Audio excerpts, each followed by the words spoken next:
Buenos días, a continuación voy a presentar los siguientes tres textos sobre la reforma agraria en Latinoamérica. Vale, aquí os presento las clasificaciones de dos de los textos, que cada uno clasifica las reformas según un criterio diferente. El primero, que es el texto de Jambry, clasifica según el punto inicial y el punto final de cada reforma.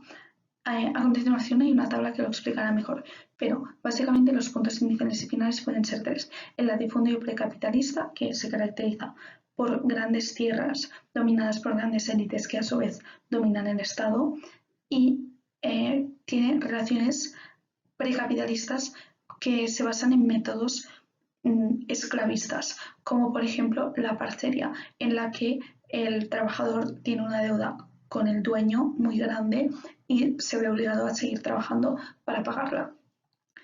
A continuación hay el latifundio capitalista, también grandes terrenos dominados por grandes élites, pero con métodos de producción capitalistas. Y finalmente la agricultura comercial, que se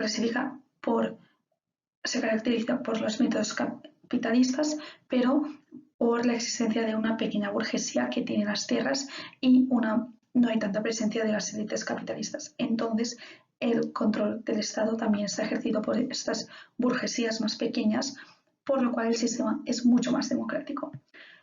Entonces, la otra clasificación es la del autor Gómez, que es según el periodo en el que han ocurrido las reformas. Las clásicas son todas aquellas antes de los 60 que vinieron por iniciativa propia de los gobiernos. Después hay las reformas masivas que ocurrieron a partir de los 60, que es cuando se creó la Alianza por el Progreso, la cual impulsó todo el tema de las reformas agrarias. De hecho, se creó un comité que se llama el Comité Interamericano por el Desarrollo Agrario, que es un poco que presionaba a los países para que llevaran a cabo esas reformas.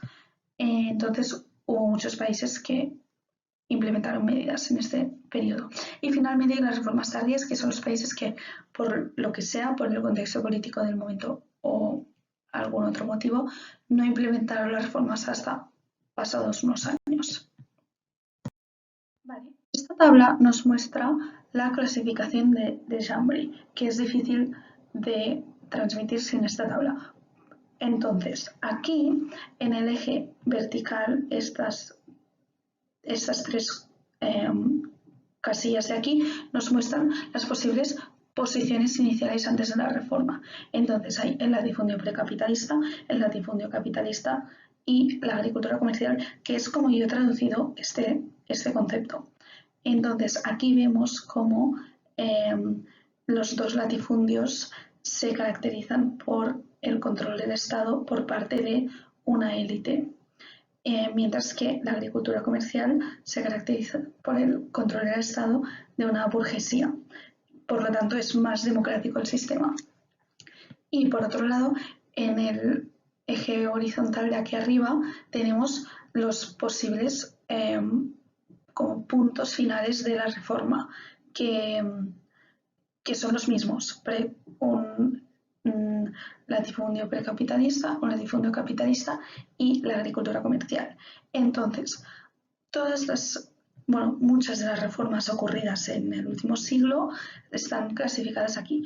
Por ejemplo, la de México está en esta casilla. Sí, la de México entre 1917 y 1934, que significa que no cambió de sistema. O sea, empezó en un latifundio precapitalista y acabó también en un latifundio precapitalista. Aún así, no significa que no hubiera reforma, y por eso le llaman pre-capitalist redistributive, porque hubo una redistribución, aunque sin cambio de sistema. Por otro lado, la de México, desde 1934 a 1940, sí que vio una transición desde latifundio precapitalista a agricultura comercial, y así con todas. Otro ejemplo es la de Chile bajo el gobierno, la dictadura de Pinochet, en la que se empezó con la agricultura comercial y se acabó con un latifundio capitalista, lo cual significa una contrarreforma, que es lo que hizo Pinochet, que fue volver atrás en los cambios que se habían realizado antes de su dictadura.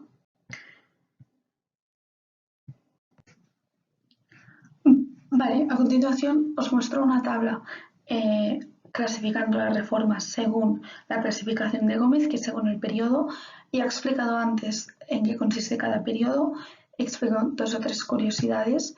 Primero, que en México la reforma duró muchos años, hasta los años 40, y se le da crédito por la estabilidad que tiene el país hoy en día en comparación a otros países del continente.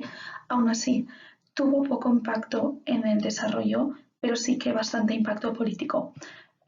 Después, en Chile, las primeras reformas fueron impulsadas por la presión de la Alianza por el Progreso, pero después de un par de años ya fue el propio gobierno, e incluso el propio gobierno presionado por los campesinos, que la impulsó por su propia iniciativa. Perú, por otro lado, fue un gran éxito, terminó con un 70% de las tierras repartidas en pequeños campesinos y con un grandísimo apoyo de la población.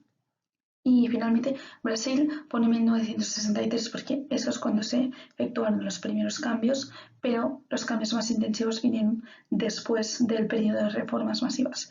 Y quiero destacar que Brasil es uno de los países del mundo con más concentración de tierras, con un 2,7% de los campesinos en posesión de un 57% de las tierras. Entonces, estos son los 3 determinantes del estancamiento según Deschambre. Son muy importantes porque reflejan los problemas estructurales. Entonces, en orden de importancia, el primero es la necesidad de que exista un mercado de alimentación y de comida muy barata, porque existe un gran sector de la población que es muy pobre y que no se puede permitir alimentación más cara. Entonces, esto condena a la agricultura a mantener precios bajos, lo cual impide que haya un gran flujo de inversión en capital. Segundo, el dualismo funcional, que significa la existencia de una sección de la población, sobre todo de los agricultores muy pobres, en situación muy precaria, que tienen trabajos muy precarios, y por otro lado la existencia de una élite. Entonces vemos un paralelismo de esto en el texto de Chavarría y Jorge, que distingue entre las comunidades de organización y de origen indígena, que originariamente se organizaban colectivamente con cada tierra perteneciente a un colectivo, pero hoy en día algunas siguen en esta colectivización y otras son pequeños campesinos individuales, pero que viven en estas situaciones precarias. Y entonces, por otro lado, Chavarría y Jorge distinguen los grandes dominios, que serían las haciendas, las fazendas en Brasil, básicamente los latifundios. Y finalmente, el tercer determinante son métodos arcaicos de producción, que son relaciones pseudoesclavistas que existen en los grandes dominios. Ahora ya no tanto, y ahora ya casi se han eliminado, pero hace unas décadas estaban bastante presentes. Por otro lado, el texto de Chavarría y Jorge no ofrece ninguna clasificación de la reforma, sino que se centra en el hecho de que los grandes problemas de la agricultura en Latinoamérica se deben abordar, según él cree, a través de todas las disciplinas posibles, porque se deben analizar de manera que pueda reflejar bien la complejidad del problema, y especialmente en cada región, en cada lugar en concreto. Entonces, él cree que primero de todo se necesitan medidas a corto plazo, o sea, evidentemente las medidas para solucionar los problemas de tal profundidad tienen que ser a medio y a largo plazo, con una cantidad de recursos enorme, pero mientras tanto él cree que urgen medidas a corto plazo que eviten ningún problema catastrófico, revueltas, etc. Entonces, Para decidir las medidas se tiene que adoptar una pluralidad de disciplinas que van desde la agronomía, la sociología, la psicología social, la etnología, la antropología y resalta mucho el papel de la historia porque se debe adoptar una visión de la evolución en el tiempo de las situaciones de cada sitio y la economía, que dice que es muy importante, que siempre debe estar presente porque nos ofrece una visión más técnica y más práctica. Entonces, en el texto, aquí no me da tiempo de entrar en ello, pero los autores reconocen los sesgos de cada disciplina que también dependen del lugar y los intelectuales en concreto que han desarrollado cada disciplina. Entonces, siempre es importante eso, un conocimiento basado en datos empíricos y que tenga en cuenta la línea temporal. Conclusiones. La primera es que el determinante número uno del estancamiento, que es la necesidad de mantener un mercado de comida barata, es imposible de cambiar y que esto mantiene un bucle del que no se puede salir y que impide el progreso real en la agricultura y en otros sectores. Entonces, segundo, como vimos en el texto de Gómez, había una tendencia general hacia un modelo más progresista y también más capitalista a la hora de producir. Es como se cree en general que se logrará un mayor desarrollo y una mayor productividad. Tercero, es que hay una falta general de inversiones capitales, en parte por culpa del tema del determinante número uno, que evita que haya incentivos para invertir porque no se ve mucho futuro en inversiones de carácter agricultor. Segundo, es que falta una infraestructura de inversiones, es decir, bancos que den préstamos para que cualquier persona pueda invertir y que el riesgo no sea muy alto. Cuarta conclusión, se necesita acceso a datos sistematizados. Esto también afecta al tema de las inversiones, pero en general, si hay más accesibilidad a datos sistematizados que comparen un país con otro, en general es más fácil invertir, es más fácil realizar políticas de reforma agraria, etc. Y finalmente se necesitan cuadros locales y adaptados, que también es teniendo en cuenta la pluralidad de disciplinas y que tengan en cuenta la situación particular de cada sitio. Y esto es todo. Muchas gracias.